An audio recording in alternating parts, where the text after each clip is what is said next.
Les super hamsters, bienvenue à bord. Beaucoup de gens pensent que le succès se résume à avoir un portefeuille rempli d'argent. Mais croyez-moi, c'est bien plus profond que ça.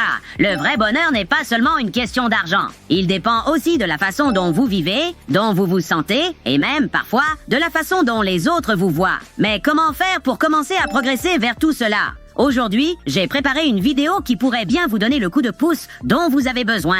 Prêt à améliorer votre vie? Alors, c'est parti! Parce que si tu demandes à la plupart des gens « Que fais-tu pour dormir ?» Ils vont répondre « Je vais au lit ». Et moi, je leur dis « Oui, mais à quelle heure tu vas au lit ?» Bah, quand j'ai fini. Et tu vas te coucher à quelle heure chaque soir? Je sais pas! Parfois à 23h, parfois à 1h30. Donc, pour bien dormir, il faut une bonne routine de sommeil. Et si tes auditeurs suivent ça pendant une semaine, ils verront vraiment la puissance du sommeil. Choisis 1 heure pour te coucher. 22h, c'est parfait. Mais si c'est trop tôt, prends 23h. Mets une alarme 15 minutes avant cette heure-là. La plupart des gens mettent une alarme pour se réveiller. Moi, je dis, mets une alarme pour aller dormir. Et commence exactement cette routine. Si tu fais partie de ceux qui ruminent, qui s'allongent pour dormir, mais dont l'esprit s'emballe, ce qui est très fréquent, ton corps est fatigué, mais ton esprit est éveillé. Tu restes là, à ruminer. La première chose que tu dois faire, c'est de prendre une douche contrastée. Très simple. Va sous la douche. Mets l'eau aussi chaude que tu peux la supporter, à l'arrière de ta nuque, pendant 1 minute à 1 minute et demie. Sors du jet. Mets l'eau aussi froide que possible et retourne sous le jet pendant 30 secondes. Moi, ça me réveillerait, par contre. Ouais, cela te réveillera temporairement. Mais cela interrompra ce que l'on appelle le cycle des catécholamines, tout comme le fera un exercice physique intense. Ensuite, brosse-toi les dents. Utilise du fil dentaire. Puis, lorsque tu rentres dans ta chambre, enlève chirurgicalement toute la lumière de la pièce. Si tu as une alarme incendie, prends un petit morceau de ruban adhésif et mets-le sur la lumière de l'alarme incendie. Si tu as l'intention d'utiliser ton téléphone la nuit dans ton lit, ce que je ne recommande pas, mais si c'est le cas, va dans tes paramètres et règle l'écran rouge. Fais en sorte que la pièce soit aussi froide que possible. Puis, lorsque tu te mets au lit, commence une série d'inspirations longues, lentes et profondes par le nez. Pendant que tu fais ça,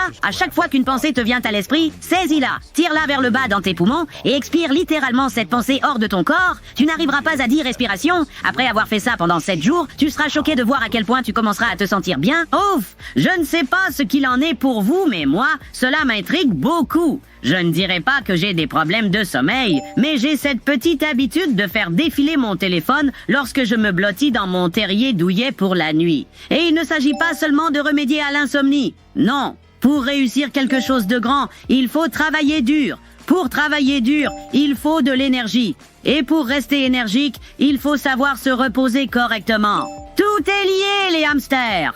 Essayons donc cette technique ensemble et revenez dans une semaine pour partager vos impressions dans les commentaires. J'ai hâte de voir ce qui va se passer. On se retrouve dans le prochain épisode. Et rappelez-vous, les hamsters sont puissants. Un pour tous et tous pour un.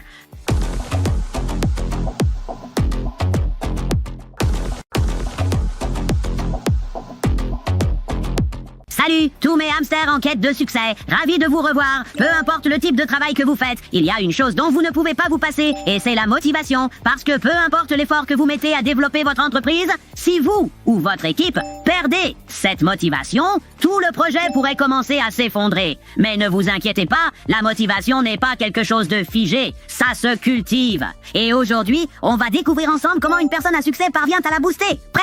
Alors, c'est parti! J'ai eu une conversation l'autre jour avec quelqu'un qui travaille sous ma responsabilité et je lui ai dit « je ne pense pas avoir vu de ta part la production que j'attendais. Je pense que c'est en dessous de ce dont tu es capable. Est-ce que tu es d'accord ?» De cette façon, ce n'est pas une insulte. Je dis simplement « Je pense juste que tu fais moins que ce dont je te crois capable. » Et il a dit « Oui, je suis d'accord. » Alors j'ai répondu « D'accord. Tu penses que c'est à cause de quoi? Il n'y a que 5 raisons possibles. Est-ce que tu ne savais pas que je voulais que tu fasses cette chose? Est-ce que tu ne savais pas ce que j'attendais de toi? Est-ce que tu ne savais pas comment le faire? Est-ce que tu n'étais pas motivé pour le faire? Ou est-ce que quelque chose t'empêchait de le faire? Il a dit « Eh bien, il y a quelque chose d'autre qui me bloque. » J'ai dit « Eh bien, dis-moi ce qui te bloque. » Et il a dit « Eh bien, voici les choses que j'ai dû faire cette semaine. » J'ai dit « Combien de temps cela t'a-t-il pris? » Il a dit « 3 semaines. » Et j'ai dit « Penses-tu pouvoir faire plus que ça? » Il a dit « Oui. » Et j'ai dit « Génial. Voici plein d'autres choses que tu peux faire. Termine-les pour demain. » Et puis, il a terminé cela dès cette nuit. Il l'a bien compris, mais je n'étais pas du genre à dire « Tu es nul, tu es paresseux. » J'étais du genre à dire « J'attends plus de toi parce que je pense que tu es vraiment capable. » Waouh, je dois le dire. J'ai vraiment aimé cette approche motivationnelle. Et vous? L'employé s'est fait remarquer pour avoir trop peu travaillé, mais la remarque a été faite d'une manière qui ne l'a pas réprimandé. Elle l'a inspiré à en faire plus. C'est ça, la beauté de la psychologie dans le business, les amis. Les stratégies mentales ne servent pas seulement à gérer les clients ou à booster les ventes, elles font aussi des merveilles derrière votre propre comptoir si vous savez